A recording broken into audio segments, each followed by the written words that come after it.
Hello friends. आज हम electrical engineering का एक मोस्ट इंपॉर्टेंट सब्जेक्ट यहाँ पे स्टार्ट करने वाले हैं। ठीक है, पावर प्लांट। ठीक है, बहुत ज़्यादा क्वेश्चन यहाँ पे देखने को मिलते हैं।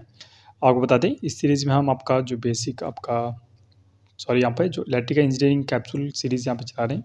ठीक है, इलेक्ट्रिकल इंजीनियरिंग कैप्सूल करके यहाँ पे सीरीज चला रहे हैं। ठीक है, इसके अलग सा मैंने यहाँ पे प्लेलिस्ट बनाया है। ठीक है, उसमें हमने आपका बेसिक और इलेक्ट्रिकल इंजीनियरिंग, ठीक है, और आपका यहाँ पे मेजरमेंट, यहाँ पे 2 सब्जेक्ट यहाँ पे कर दिए गए हैं। ठीक है, इसमें हम केवल टॉपिक वाइज जो आपके इम्पोर्टेंट मोस्ट इम्पोर्टेंट जो आपका प्रीवियस ईयर क्वेश्चंस में जो आए हुए हैं या आने की संभावनाएं, उन्हीं को करते हैं।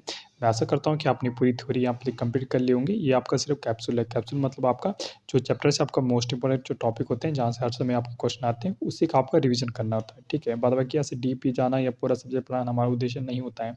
ठीक है, हमारा उद्देश्य होता है कि आपको इंपॉर्टेंट टॉपिक का आपका पेपर से पहले रिविजन करा दिया जाए। ठीक है, तो बस आपसे एक ही रिक्वेस्ट रहती है मेरी, प्लीज़ हमारे चैनल पे जो नए, प्लीज़ हमारे चैनल को सब्सक्राइब कीजिएगा आते से। ठीक है, और ज़्यादा से ज़्यादा लोगों तक पहुँचाइए इस चैनल को। ठीक है, तो पावर प्लांट स्टार्ट करने से पहले हम कुछ इसके बेसिक टर्म देख लेते हैं। ठीक है, पावर प्लांट बोलते हैं किसको? बेसिक ऑफ पावर सिस्टम की बात करें, system that deals with the business. ठीक है, जैसे आपका जनरेशन हो गया, ट्रांसमिशन हो गया, डिस्ट्रीब्यूशन हो गया। ठीक है, आपका जो सब्जेक्ट आता है इसमें, ठीक है, generation, distribution and transmission distribution करके एक सब्जेक्ट होता है, उसी के अंतर्गत आप इसको मान सकते हो। ठीक है, पावर प्लांट जो फंक्शन होता है, ठीक है, फंक्शन आपका जैसे बहुत तरह से होता है। ठीक है, जैसे आपका यहाँ पे सोर्स ऑफ फ्यूल होता है। ठीक है, आपका जैसे हाइड्रो में आपका क्या हो जाएगा, आपका वाटर हो जाएगा। ठीक है, आपका जो कोयल होगा, जो कोयला में आपका कोयल जो आपका उसमें जो एनर्जी होगी, उस कोयला एनर्जी में आपको कोयला यहाँ पे प्राइमरी सोर्स होगा। इस तरह आपका जो न्यूक्लियर होता है, उसमें आपका जो परमाणु जो ईंधन होता है, ठीक है, आपका वो यहाँ पे सोर्स ऑफ फ्यूल हो जाएगा। ठीक है, एनर्जी कंजर्वेशन होता है। ठीक है, इसके बाद आपका या तो आपको स्टोरेज करना होगा, तो आपका एसमीएस में आगे पढ़ेंगे क्या है, आपका super conducting magnetic energy store होता है। ठीक है, कंप्रेस्ड एयर होता है, फ्लाई व्हील लगे होते हैं, इन्वर्टर होता है, ये यूपीएस आपका लगा होता है। ठीक है, इन्वर्टर आपका एसी डीसी या डीसी में जिस हिसाब से आपको स्टोर करना है। ठीक है, अगर आपको स्टोर नहीं करना है तो आपका सिर्फ ट्रांसमिशन या डिस्ट्रीब्यूशन करके एनर्जी कंजर्वेशन यूटिलाइजेशन के लिए आपका बेच सकते हैं फर्दर यूटिलाइजेशन के लिए। ठीक है, देख सकते हैं हम, जैसे आपका यहाँ पे आने एसएमईएस की फुल फॉर्म आपकी पूछी जा सकती है। ठीक है, तो आपको ध्यान रखना है, super conducting magnetic energy store इसका आपका फुल फॉर्म होता है। ठीक है, पार्ट्स की बात करें तो आपका सुपर कंडक्टिंग कोयल इसका एक पार्ट होता है, एक आपका क्रायोस्टेट आपका यहाँ पे एक पार्ट होता है, एक आपका क्रायोजेनिक रेफ्रिजरेटर इसका पार्ट होता है। ठीक है, तीनों आपको ध्यान रखने हैं। ठीक है, एनर्जी स्टोर की बात करें तो एनर्जी स्टोर अगर इन्होंने करनी है तो in form of magnetic energy के रूप में क्या करते हैं, आपका एनर्जी स्टोर करते हैं। ठीक है, नेक्स्ट आता है कंप्रेस्ड एयर होती है, तो हाई प्रेशर जो कंप्रेस्ड एयर होती है स्टोर होती है आपका लार्ज स्पेस में। ठीक है, तो हाई कंप्रेस गैस के रूप में ये आपका स्टोर होती है। टाइप ऑफ जनरेटिंग यूनिट की बात करें, किस किस से आपका हाइड्रो यहाँ पे क्वेश्चन देखने को मिल सकते हैं आपके एग्जाम में, तो आपका हाइड्रो पावर प्लांट से मिल सकता है, जैसे हाइड्रोकार्बन्स हो गए, जैसे ऑयल कोयल नेचुरल गैस हो गया, वाटर हो गया, जैसे आपका हाइड्रो पावर स्टेशन हो गया, न्यूक्लियर हो गया। ठीक है, जब आपका फ्यूजन ऑफ यूरेनियम यूरेनियम 235 इसका ध्यान रखना है, इसका परमाणु ईंधन के रूप में यूज होता है। एक आपका सोलर हो गया। ठीक है, सोलर एनर्जी आपका विंड एनर्जी हो गया, टाइडल एनर्जी और जियोथर्मल एनर्जी, ये आपका कौन होता है, नॉन कन्वेंशनल आपका सोर्स माने जाते हैं। ठीक है, अपरागति यहाँ पे सोर्स माने जाते हैं।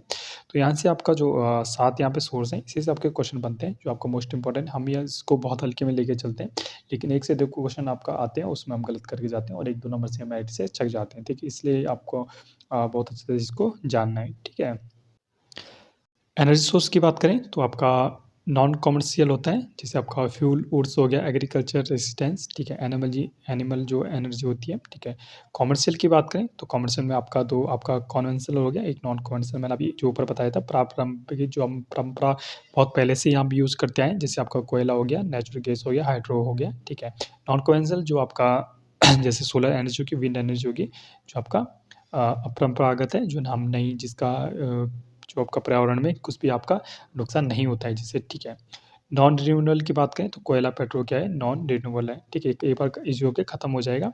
रिन्यूएबल की बात करें, जिससे सोलर हो गया, विंड हो गया, हाइड्रो हो गया, एक आपके यूज़ करने के बाद फिर से आपको यूज़ कर सकते हैं। ठीक है, डिफरेंस बिटवीन आपका कन्वेंशनल एंड नॉन कन्वेंशनल यहाँ पे आता है। ठीक है, तो मोस्ट इम्पोर्टेंट टॉपिक है, ये क्वेश्चन आपको देखने को मिलता है। ठीक है, कन्वेंशनल का मतलब होता है आपका परंपरागत। ठीक है, परंपरागत जो बहुत पहले से हम यूज़ करते आ रहे हैं, और नॉन कन्वेंशनल अपरंपरागत मतलब आपका जो नई तरह से हम यूज़ करते आ रहे हैं और जिससे एनर्जी को हम दोबारा यहाँ पे यूज़ कर सकते हैं। ठीक है, कन्वेंशनल की बात करें, they are executable expect hydro energy, ठीक है, तो आपका ख़त्म हो सकती है, ठीक है, बजाय आपका हाइड्रो एनर्जी इसको एक्सेप्ट है, मतलब इसकी छूट है, ठीक है। नॉन कन्वेंशनल की बात करें, non conventional source of energy have been generally identified in the recent past, they are inexhaustible, ठीक है, तो आपका ये ख़त्म नहीं होती है, वो वाली एनर्जी हो रही है, ठीक है। They cause pollution when use are they emit smoke and ash, ठीक है, जब ये जलते हैं तो ये आपका पॉल्यूशन देते हैं, ठीक है, और स्मोक इत्यादि देते हैं और राख देते हैं लास्ट में, ठीक है। जबकि जो नॉन कन्वेंशनल होती है generally these are pollution free, pollution नहीं करते हैं, ठीक है। कन्वेंशनल की बात करें, दे जनरेशन आपका generation and use involve huge expenditure, ठीक है, बहुत यहाँ पे खर्चा होता है, लो एक्सपेंडिचर। इसमें आपका नॉन कन्वेंशनल जो सोलर एनर्जी है, ठीक है, सोलर एनर्जी में आपका कितना एक प्लेट लगा दी जाए और आपका स्टोरेज के लिए बैटरी लगा दिया जाए, ठीक है, बीच में इन्वर्टर इत्यादि लगा जाए, तो आपका एक बार इन्वेस्ट होकर आपका बहुत लॉन्ग टाइम तक आपका पैसे यहाँ पे बच जाते हैं, एक्सपेंडिचर आपका कम हो जाता है इसमें, ठीक है, नॉन कन्वेंशनल में। कुछ और यहाँ पे दे रखे हैं, जैसे आपका नॉन कन्वेंशनल की बात करें, very expensive to maintain store transmit and they are carried over long distance through transmission grid, ठीक है, तो आपका मेंटेन करने के लिए आपका एक्सपेंसिव बहुत यहाँ पे खर्चा होता है। ट्रांसमिशन आपका दे आर कैरिड, जब दूर तक भेजना होता है तो डिस्टेंस लॉन्ग आपका ट्रांसमिशन ग्रिड इसके लिए बनाए जाते हैं, ठीक है। जबकि नॉन जो कन्वेंशनल होता है लेस एक्सपेंसिव होता है due to local use to easy maintenance, ठीक है। देखिए जैसे आपका हाइड्रो पावर प्लांट है, ठीक है, आप मैदान में तो बना नहीं सकते, कहाँ पहाड़ में बनाएंगे, ठीक है। यहाँ से अगर मैदान में भेजना तो बड़े बड़े आपके टावर आप पे लगा के ये भेजना पड़ेगा, ठीक है। जबकि नॉन कन्वेंशनल क्या हो, किसी घर के छत में लगा दिया जाए आप, ठीक है, या वो किसी गांव के पास में लगा सकते हो, कहीं भी मैदान में लगा सकते हो, वहीं से आप एनर्जी चल जाएगी। ट्रांसमिशन जो गेट बनाने पड़ते हैं उसका खर्चा आपका बच जाएगा, ठीक है। नॉन कन्वेंशनल की बात करें तो एग्जाम्पल जैसे आपका कोल होगा, ठीक है, नेचुरल हो गया, ठीक है, नेचुरल गैस हो गया, वाटर, फायर, वुड, ठीक है। और आपका जो नॉन कन्वेंशनल है आपका, ठीक है, अपरंपरागत, ठीक है, आपका जैसे जियोथर्मल एनर्जी हो गया, सोलर एनर्जी हो गया, विंड एनर्जी हो गया, टाइडल एनर्जी हो गया, बायोगैस, सभी यहाँ पे इंपॉर्टेंट है, इसमें आपका हम डिटेल में आगे पढ़ेंगे, ठीक है। इंडियाज पावर सिनेरियो की बात करें तो कहाँ कहाँ से इंडिया को पावर मिल रही है, मोस्ट इंपॉर्टेंट यहाँ पे एक मार्क कर लीजिए, ठीक है, यहाँ पे मोस्ट इंपॉर्टेंट यहाँ पे मार्क कर लीजिए, ठीक है, ये आपका आएगा एग्जाम में, ठीक है। आपका जैसे सेल्टर सेक्टर है, ठीक है, लगभग आपका 94,000 यहाँ पे मेगावाट आपका प्रोड्यूस करता है, परसेंट और टोटल की बात करें 25%, ठीक है। स्टेट सेक्टर की बात करें तो 1,03,617 मेगावाट और प्राइवेट सेक्टर 1,75,050, ठीक है। लगभग आपकी जो इंस्टॉलर्ड जो कैपेसिटी है, इंस्टॉल जो कैपेसिटी अब तक इंडिया की, तो 3,72,000, आपका रफली 3.5 लाख, ये 3.5 लाख मेगावाट आपका इतना ध्यान रखना है, ठीक है। पावर जनरेशन की बात करें तो आपका सोर्स कहाँ कहाँ से मैक्सिमम है, जैसे सबको पता है थर्मल पावर में सबसे ज़्यादा यहाँ पे सोर्स है एनर्जी का, इसमें आपका 2,31,421 आपका मेगावाट है, जो टोटल का आपका लगभग 62% अभी भी बना हुआ है। इसी को कम करके हम न्यू रिन्यूएबल की तरफ जा रहे हैं। हाइड्रो पावर प्लांट की बात करें तो आपका 45,000 करीबन अभी 12% या 5% है हाइड्रो का। न्यूक्लियर की बात करें तो 6,780 मेगावाट तक है, जिसमें 1.8% है। रिन्यूएबल की बात करें तो 88,000 आपका मेगावाट है, आपका रिन्यूएबल की तरफ आपका बहुत तेज़ी से बढ़ रहा है, जो कि इंडिया के लिए बहुत अच्छी बात है, ठीक है। बात करें आपका रीजनेबल ग्रिड इन इंडिया, कौन सी ग्रिड है इंडिया में, तो 5 जो रीजनल इंडिया ग्रिड है इंडिया में, जिससे आपका नॉर्थन ग्रिड हो गया, आपका ईस्टर्न हो गया, ठीक है, नॉर्थ ईस्ट हो गया, ठीक है, वेस्टर्न हो गया और साउथ यहाँ पे ग्रिड यहाँ पे इंडिया में पाए जाते हैं। आपको पूछा सकता है कितने ग्रिड आपके हैं, तो 5 ग्रिड आपके इंडिया में पाए जाते हैं। मोस्ट इंपॉर्टेंट आपका एक नोटबुक में आपका नोट कर सकते हो उसको, ठीक है। History of power plant in India की बात करें तो इन 1989 power grid corporation of India was form, ठीक है, पीजीसीएल जिसको बोलते हैं पीजीसीएल, ठीक है, तो इसका फॉर्म भी निकलते हैं जे इत्यादि की, तो आप उसमें आप क्वेश्चन आ सकता है, ठीक है। पीजीसीएल मोस्ट इंपॉर्टेंट, पीजीसीएल के लिए आपका मोस्ट इंपॉर्टेंट क्वेश्चन बन सकता है, ठीक है, कि 1989 पावर ग्रिड कब इंडिया में फॉर्म हुआ था, तो 1989 में हुआ था। और 1990 में आपका क्या होता है, first HVDC bipolar line was form हुई थी। तो एचवीडीसी फुल फॉर्म क्या होता है, हाई वोल्टेज डीसी, आपका डायरेक्ट करंट इसकी फुल फॉर्म होती है, ठीक है। और 1998 में क्या होता है, जो फर्स्ट 765 जो केवी की लाइन थी बस इरेटेड हो गई थी, मतलब बन गई थी, यहाँ पर चंचालों में आ गई थी। तो इंडिया में 665 केवी आपकी मैक्सिमम यहाँ पे बनाई गई है अभी तक, ठीक है। बात करें पावर जनरेशन मेथड की, तो आपका कन्वेंशनल मेथड है पावर जनरेशन का और नॉन कन्वेंशनल है। जैसे कन्वेंशनल अभी बताया हमने, जैसे कोयला इत्यादि, ठीक है, और नॉन कन्वेंशनल आपका सोलर इत्यादि वो हो जाता है, ठीक है। ग्रीन एनर्जी की बात करें, जिस तरफ आपका यहाँ पे बढ़ावा देने के लिए बोला गया है, ठीक है, जैसे when power is delivered by renewable energy source, जैसे आपका हाइड्रोस हो गया, सोलर हो गया, विंड हो गया, टाइडल हो गया, जियो थर्मल हो गया, सभी क्या है आपका रिन्यूएबल एनर्जी की तरफ आपका सोर्स है, ठीक है।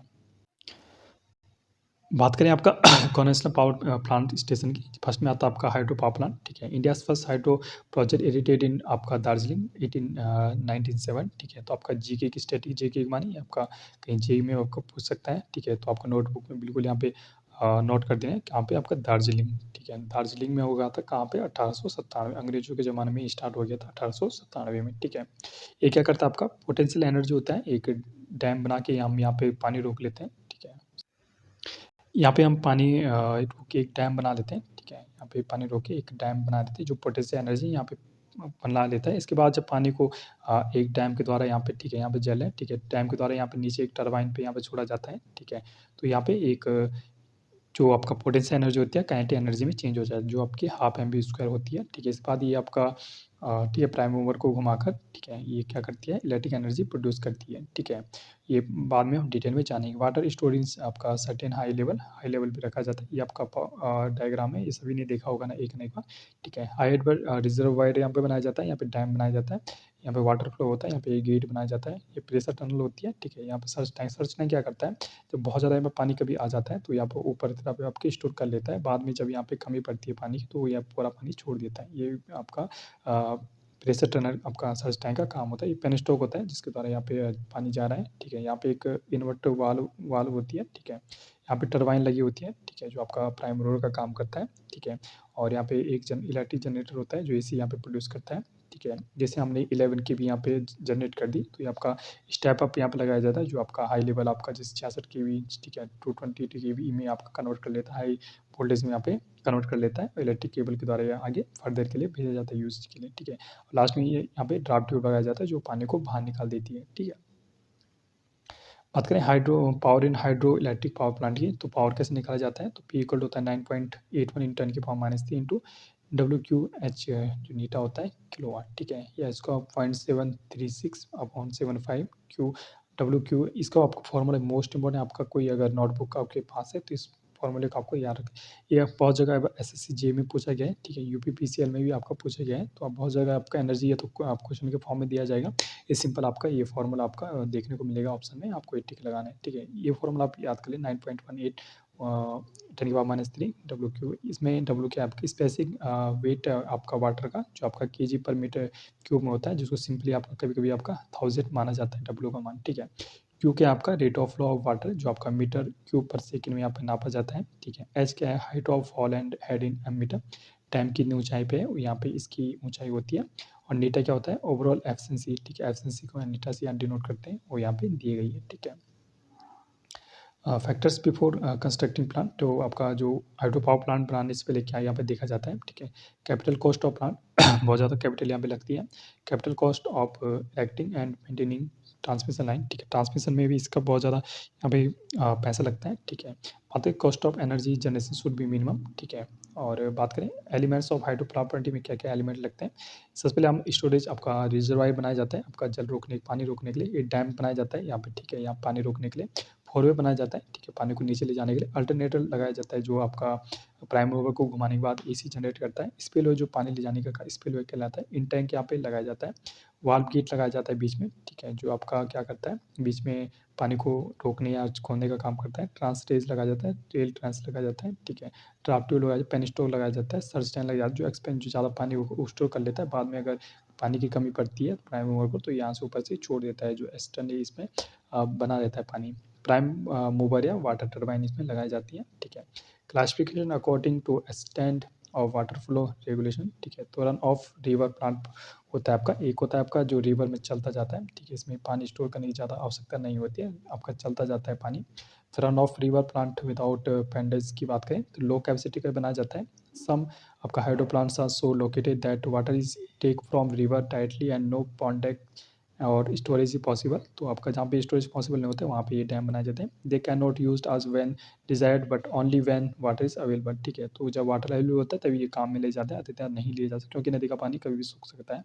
At such places that water is mainly use to irrigation and power generation only incident, ठीक है। तो इरीगेशन या सिंचाई इत्यादि के लिए आपको यूज़ कर सकते हैं, ठीक है।